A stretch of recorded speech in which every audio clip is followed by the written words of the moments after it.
will improve your fuel economy, but can you gain 3 laps that way? I don't think so, but we're gonna see what it looks like when we get down to the very end, you know. Boy, are they hoping for a caution flag, Ken. One more before this race is over. Oh, car in trouble. Here, got it. Spinning, crashing. That is the Trevor Boyce car. In big trouble out of turn number 4. It's a hard way to get a caution. That was not the way that Richard Childress wanted it. He's moving around. He's just cut the switches off. He's coming out of the car after taking a ride like that, getting out that quickly. Another indication of how well these automobiles are put together, because that was not an easy ride. You know, Ned, when he reached up to turn the switches off, my first thought was he was trying to start the car to go again. For Boyce, James Hilton, one of the really nice people. Here they are again. As they come off of that turn, he went up into the groove there and just clipped the front bumper of Tommy Ellis's car number 4. And it doesn't take much at those kind of speeds. They shot him right down across the racetrack. There's Phil Parsons there doing a very heads-up piece of driving, got slowed down enough. And Ben, as you say, just as he got to the edge of the pavement, getting onto the grass is when he got airborne. Tommy doesn't have to look for trouble. Trouble finds him. And that car just came up on him. And yeah, what are you going to do? Nowhere he could go. Nothing he could do, because there was cars right on his bumper and in that heavy traffic. Too bad for a young fellow who had perhaps driven the best race of his career here today. Trevor Boyce had stayed right up there in the thick of the battle all afternoon long, and still in the lead lap. Oh, the bubble, and in trouble is 07 LaJoy. Randy LaJoy slamming into the wall. Randy LaJoy out of Norwalk, Connecticut, destroyed his automobile. The wall which Rudd just missed. Sails bottom side at 190 miles an hour into the retainer, and the car is destroyed.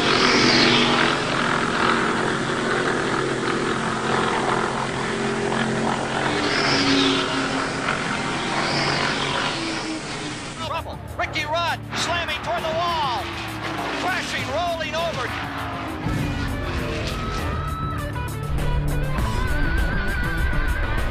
Running in a tight little pack. There wasn't a lot of cars in that race. It was like 12 cars. And I remember the guy behind me, Jody Ridley at the time, coming out of turn 4, barely nudged in the back of hit me in the back bumper. Barely nudged me, but it did. It broke my car loose.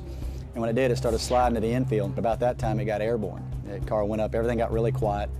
It went up pretty high in the air. I remember being way up in the air. After that, when it came down and hit, if you'd asked me what happened, I'd say, well, I came back down, hit the ground. It knocked the wind out of me, because I remember hearing all the air leave my body, just like you do when you listen to the NFL game tapes when the guys hit each other and you hear the wind get knocked out of somebody. I heard that. The next thing I remember, I'm waking up and the car is upright and they're basically working to get me out of the car. I remember that. And the drama began with Cale Yarborough's record-shattering qualifying lap, 200.503 miles an hour in the Harry Ranier Chevrolet. But then, lap 2. Winds gusting to 40 miles an hour. Catch Yarborough in turn 3. And in turn 4, big trouble. He may have been collected by Rick Wilson. I think he just got tagged at the back there. The windscreen pops out there. Richard Petty just misses it. Windshield comes out of the car. As it goes backwards, it lifts the back of the car up. And he's floating backwards through the air, similar to what we saw Johnny Anderson do a few years ago. And also Connie Saylor. What happens is, of course, these cars have quite a bit of rake from the front. They're much lower at the front than the back. And when it turned around and went down the road backwards, the air got under the air gets under the trunk and just lifted it up. Now from another angle, here is another angle of what happened. You can see him sliding in and getting caught and flipping backwards, upside down, and then those hard, nasty, side-winding rolls. Oh, two, and around goes Earnhardt, up in the air and over.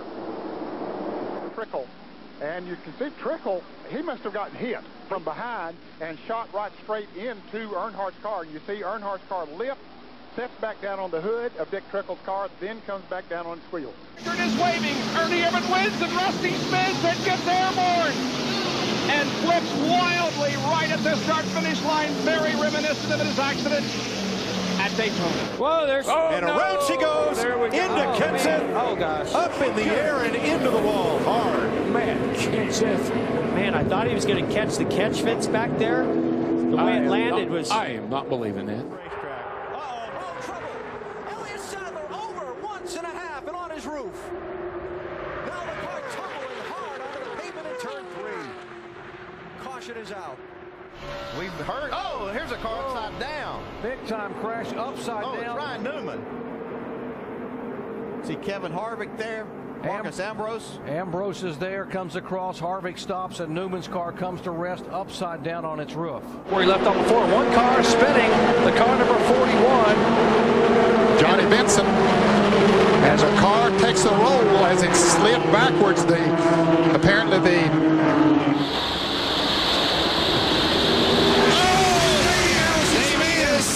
and he's upside down into the guardrail, side over side, end over end, and Davey Allison. Now this car goes way up in the air. When it turns around, you see it start to fly there, turns completely up and pancakes right down on the roof. That's what did all that roof damage you were talking about. Then it goes into a barrel roll. Side over side, many, many times. Now it's on the nose of the car and then hits hard on the back. That looked much like Ricky Rudd's flip here in 1984 in what was then the Busch Clash. wow, his car got upside down. He goes to the outside. Is Edwards going? Oh, no! He turns him. No, no. Oh, and that destroyed the front end of Newman's car. No. Edwards will not make it to the flag. Oh, Brad Keselowski won this race.